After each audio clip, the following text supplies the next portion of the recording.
Voice of the voiceless. Si Congressman Kiko Barsaga is, of course, Congressman Kiko Barsaga, meow, meow, meow, is ready to take on the challenge. With courage in his heart and the truth on his side, he's prepared to face the giants of corruption and injustice heads on. Pakikinggan natin sila, pakikinggan natin siya. Ang tawag natin sa kanya is the fearless leader who's not afraid to speak truth to power. Nakakalungkot kasi, kahit ito, nangyayari sa atin eh. Sabihin mo mahina ang connection, it will not stop him. Kahit nawawala, it will not stop him. Kita niyo, maririnig niyo pa rin siya. Kasi, sabi nga ni Ka-Yvette, pagka gusto, maraming paraan. Kapag ayaw, maraming dahilan. At yung nagdadahilan, time-consuming yan eh. Kailangan, action ka kaagad. Meron makikita ang taong bayan na may resulta. Hindi puro press conference, puro pag-organisa ng isang hukbo o organisasyon to solve the problem. When you talk about the problem is you. So how can we resolve the problem of the Philippines? So now, may isang naninindigan, naging dalawa, naging tatlo, ngayon 10 na sila. Pababayaan pa ba natin na manugbok at manahimik ang sambayan ng Pilipino? So ngayon, papasok siya, nahihirapan siyang pumasok. Pero may sinabi po ako sa inyo kanina before we start, the reason why. So I hope you understand. Pero maririnig at makakausap niyo siya. Sandali lang po. Ayan, ako magsasalita lang din ako kasi may tanong kanina, di ba, what's your point of view doon sa ano? What's your point of view doon sa kanyang, hindi na sa phone. Pasok na lang kita sa vibes. Tapos na eh. Yan. Sige.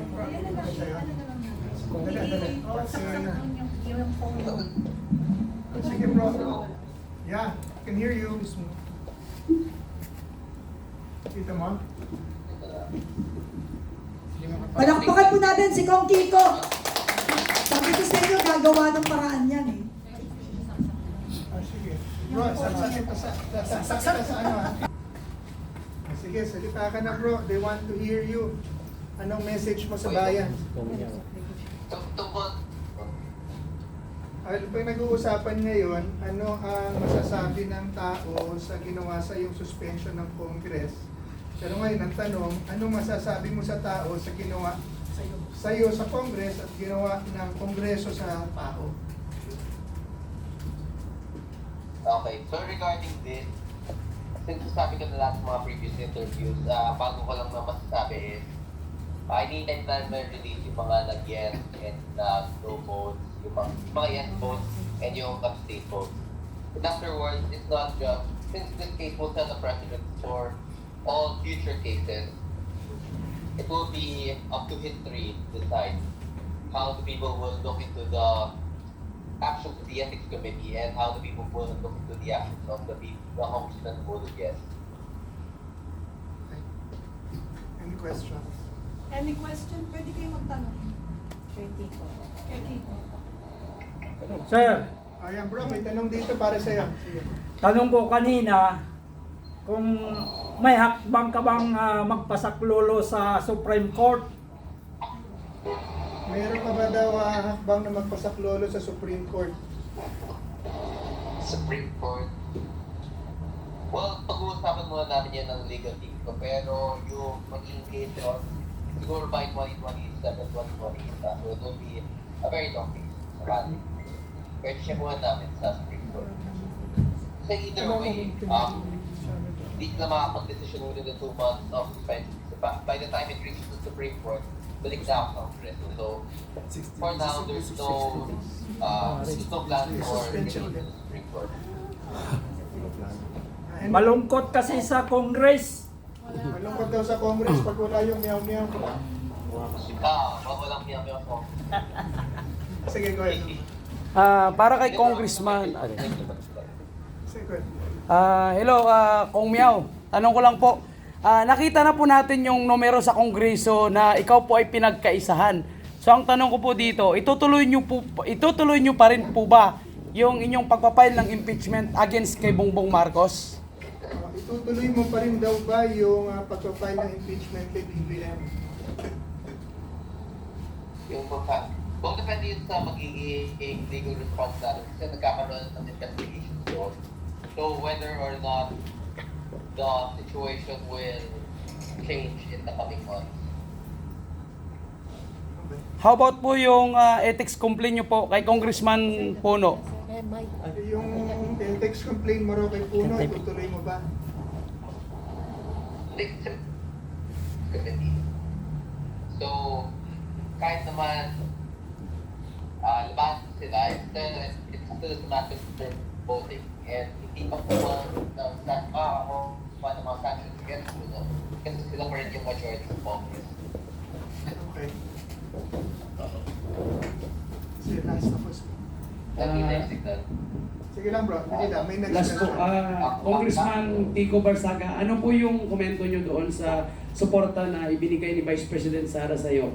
O pagkundina ni Vice President Sara sa suspension na ipinataw ng House of Commons? Maraming salamat. Ano raw I'm ang... very thankful to Vice President. Very thankful to Vice President Sara Duterte. And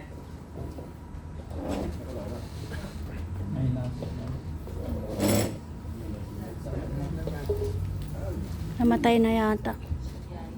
Yung ano niya, call niya. Ayan bro, tuloy. Very thankful to VP. Tapos, yeah, go ahead. I'm very thankful to Vice President Sara Duterte and to all the congressmen and senators for the support. May mga bloggers and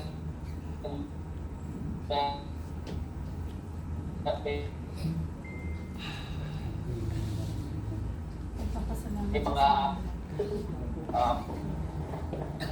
and I'm thankful to all of them.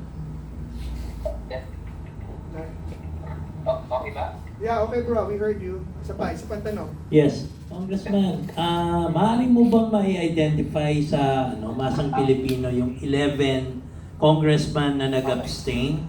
At we would like to congratulate you at nais po namin kayong pasalamatan dahil napakalaking bagay po yung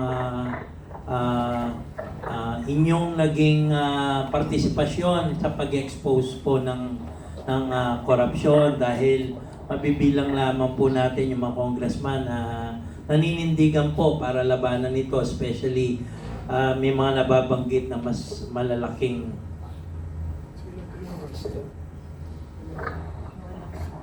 mas malalaking tao na involved po dito. So, again, maraming salamat po sa inyo at nasa mayorya po yung suportang nakuha po ninyo in spite of dyan sa harassment na nangyari po sa inyo.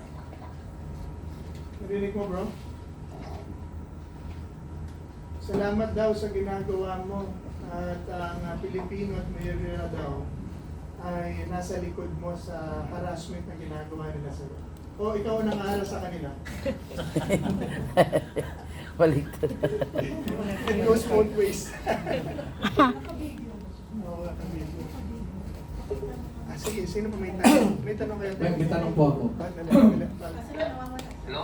Okay. Bro, isa, may tanong pa isa. Yung ating, Okay, go. moderator. Kong Kiko, ano po yung pinakita po ninyo is being seen as a lot of people, especially yung mga Gen Z natin, as political courage. So para po ma-encourage din natin yung mga Gen Z na makialam sa politika natin at sa bansa natin, ano po para sa inyo yung marirecommend ninyo na expressions of political courage also between now and 2028? Ano daw ang masasabi mo sa Gen Z to encourage them to do what you're doing from now till 2028?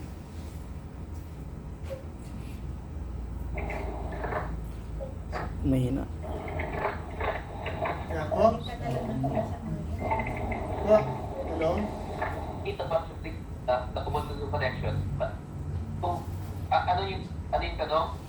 Ano raw ang masasabi mo sa mga Gen Z na katulad mo to do and show the courage that you've been showing to encourage them? Okay. Pag yung courage, and it all comes from within.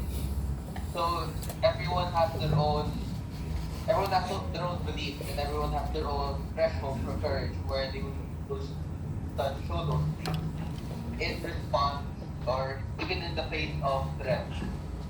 Kaya regarding doon, makita naman natin yung Gen Z na lalaban sila kung sakaling lumala yung sitwasyon. And habang lumala yung sitwasyon natin ngayon, in terms of corruption within the government, mas laging dadami yung Gen Z na lalaban. So it's not something that we can force out of the Gen Z.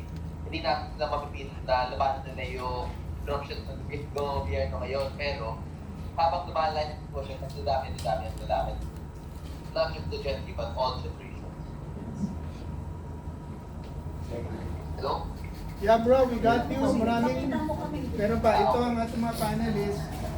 Ito si Presidente at si Vice. May question din po yung panelist natin. Oh, meron pang question panelist natin. Sino pa? Meow Meow, Kong Meow Meow, ang question ko, sa tingin mo, sinadya ba nilang itaon ang suspension sa'yo para manahimik ka sa BICAM? Kasi BICAM season na ngayong December bago papasa na yung 2026 budget, and then sa January lalabas na ang panibagong budget. So sinadya ba nila ito na ipataw sa'yo yung suspension mo in time of the BICAM para manahimik ka? Yeah, you think tiniming daw yung suspension mo dahil sa BICAM hearing? Well, posible. Pero nakita naman natin kung ano yung nangyari sa yung sa initial budget hearings dun sa Congress. And we will possible holes that could be exploited there by corrupt politicians.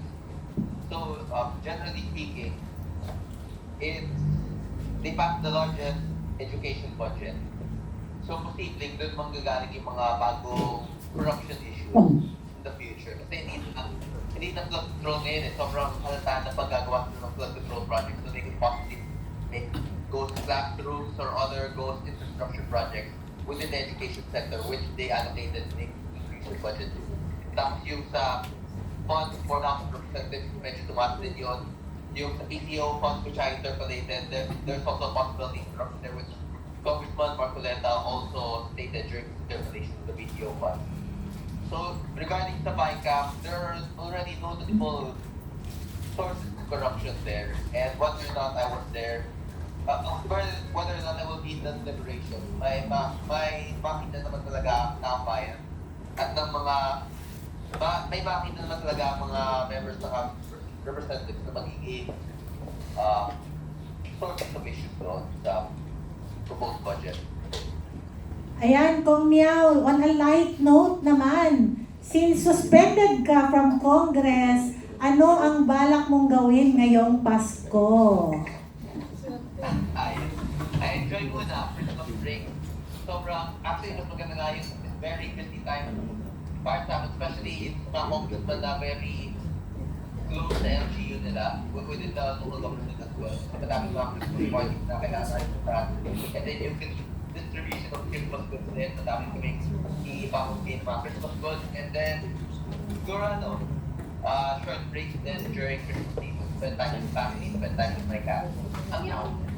Meow Meow! Okay, we wish you a very happy Christmas despite what they have done. Nakita naman namin sa iyo no, na talagang you take each day with lightheartedness despite you're fighting corruption. And kami dito sa PDP, we just wish you a very happy Christmas. Huwag kang mag-alala, marami pong nakikipaglaban kasama sa iyo. Kong Meow, Thank you. Kong Meow, kahit na pinangangalandakan at pinagpipilitan ng gobyerno na ang 500 ay sapat na para sa ating Noche Buena, no? Masaya pa rin kami ngayong Pasko. Merry ang Christmas namin dahil may nanindigan sa aming congressman. Merry Christmas, Kong Meow! Merry Christmas! Meron pa? Oh, ito. Okay, thank you. Thank you po, thank Okay, you. maraming salamat po, Kong Meow. Okay, thank you. Okay, ingat bro. Ingat sa mga See you sa next kapila. See you sa Next week siya. Next week. Ingat sa Okay.